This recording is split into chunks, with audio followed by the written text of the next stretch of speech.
everyone. Today we're going to get started with some very basic speech improvement tools.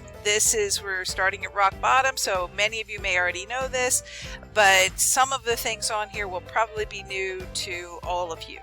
So let's go ahead and get started. First thing is know your audience. Who is it that you are presenting your speech to? Obviously, when you're doing something in class, you're already kind of familiar, but it isn't that you haven't figured out who your audience is, it's just that you already know. You're presenting to your peers, people your own age. You already have an idea of what people your own age know and what they can process and what they can follow. So you're going to pitch your speech towards those kinds of people. But when you're being asked to give a speech outside of school, one of the first things you want to find out is, who is it that I'm presenting to? What is their background? How much do they already know about the subject that I'm presenting?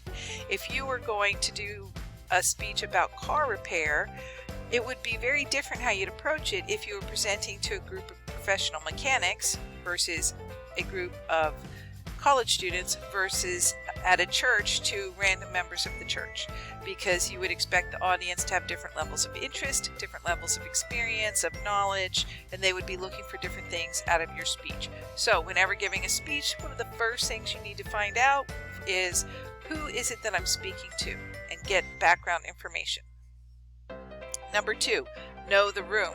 One of the next things I ask, particularly if I'm being asked to give a speech to another group that I'm not that familiar with, is where is the speech being given? What's the location? What is the room set up? What kind of technology is available? Am I going to be standing next to the screen? I gave a talk last year to a group of about 500 law enforcement people, and the screen was on the other side of this giant room. I couldn't even see the screen.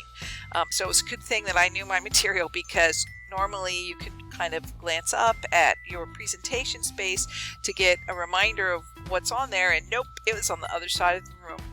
If you're presenting in a room you've never been before, and this is not always possible to do, but whenever possible, it's good to check out the room ahead of time.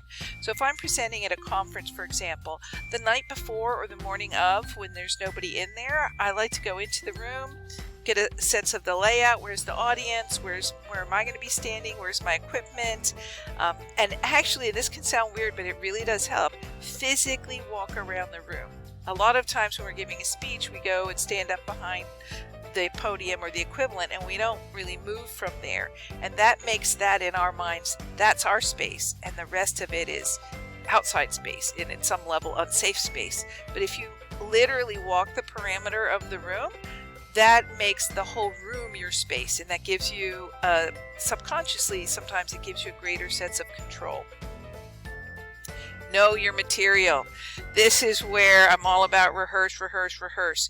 You should shoot for 10 rehearsals of every speech that you're going to give, and at least a couple of those should be in front of some kind of audience. So corral your family, your roommates, anybody that you can get, bribe them with popcorn if you have to, but get at least a couple of those rehearsals in front of live bodies who can give you some feedback.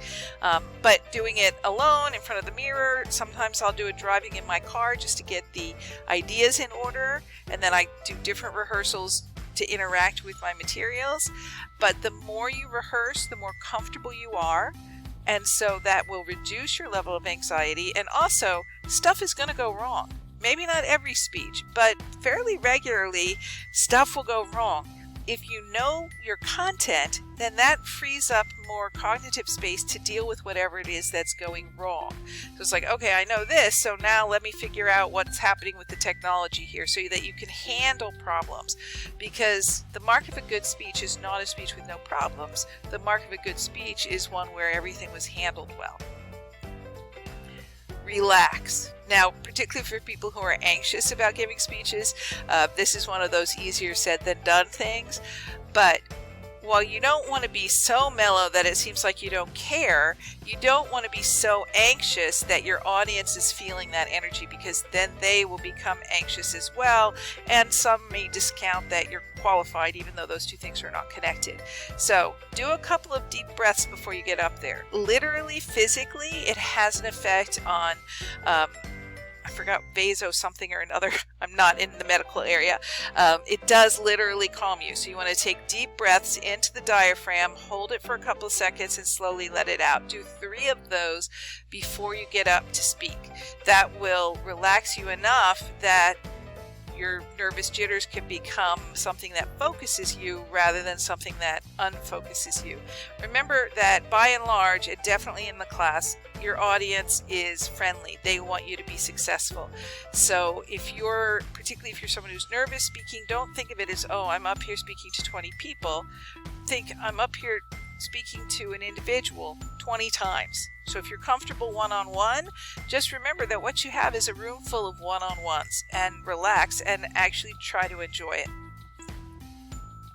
Visualize. Now this one sounds a little woo-woo to some people, but actually visualize yourself giving a good speech. Not just kind of daydream fantasy, oh, I'm going to be awesome, but literally almost like a meditation. Sit down, take a couple deep breaths, and you can do this at night, like when you're getting into bed, falling asleep.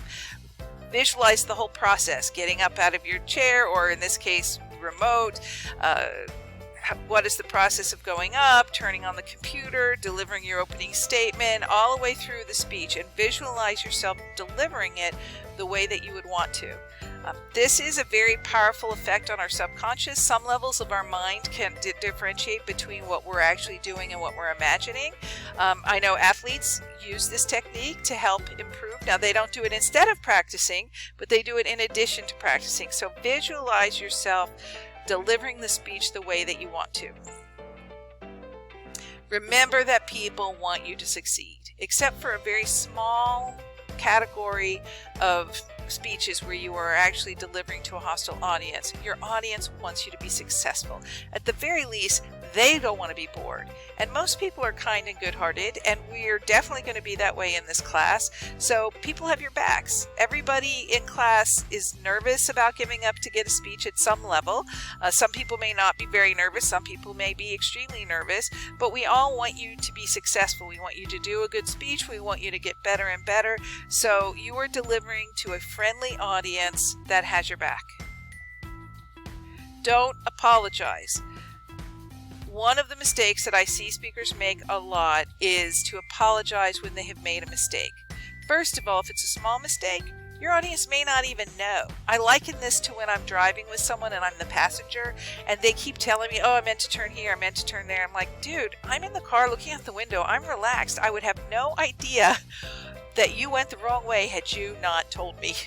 So it's the same way when you're giving a speech. If it's a minor mistake, you forgot something, you clicked too soon, don't apologize, just fix it and move on. Half the time, the audience won't even have noticed it. Even when it is noticeable, a string of apologies can throw people out of your speech, and it can actually get annoying after a while. Now, if some huge disaster happens, I have been giving a presentation where the technology wasn't working properly and we were 10 minutes delayed. Of course, then go ahead and make your apologies. But in general, try to avoid apologizing for yourself during your speech. Just fix it and move on. Okay, this is particularly true of people who are anxious about public speaking, but it's good for all of us. Part of the reason we experience anxiety is because we're worried about ourselves. We're thinking about ourselves during the speech, how we're coming across, how we're presenting. Stop thinking about yourself and think about the message and the audience. One way to help with this is to give speeches about something that you really care about, something that you think is important. So your goal is to get this information over to the audience, and when you're focused on that, you don't have as much energy left to focus on yourself. Sometimes the audience themselves is important. If you're trying to teach somebody something that they really need to know to be successful, you're worried about them learning this material, not about how you're coming across when you're teaching it. So focus on your message and then the audience, and not on yourself. I love this. Emotional alchemy, turn nervousness into excitement. If you think about what being nervous feels like and you think about what being excited feels like, they're both very similar. The major difference is just that we label them differently and we think of one as positive and one as negative. And you don't really want to get rid of all of your nervousness / excitement, because a small amount of that actually helps you concentrate and focus and puts up boundaries to other distractions. But you don't want it so much so that it is debilitating. There's a great clip about this. There's a great clip about this that I would like to play for you, because Simon Sinek says it better than me.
So turn your nervousness into excitement.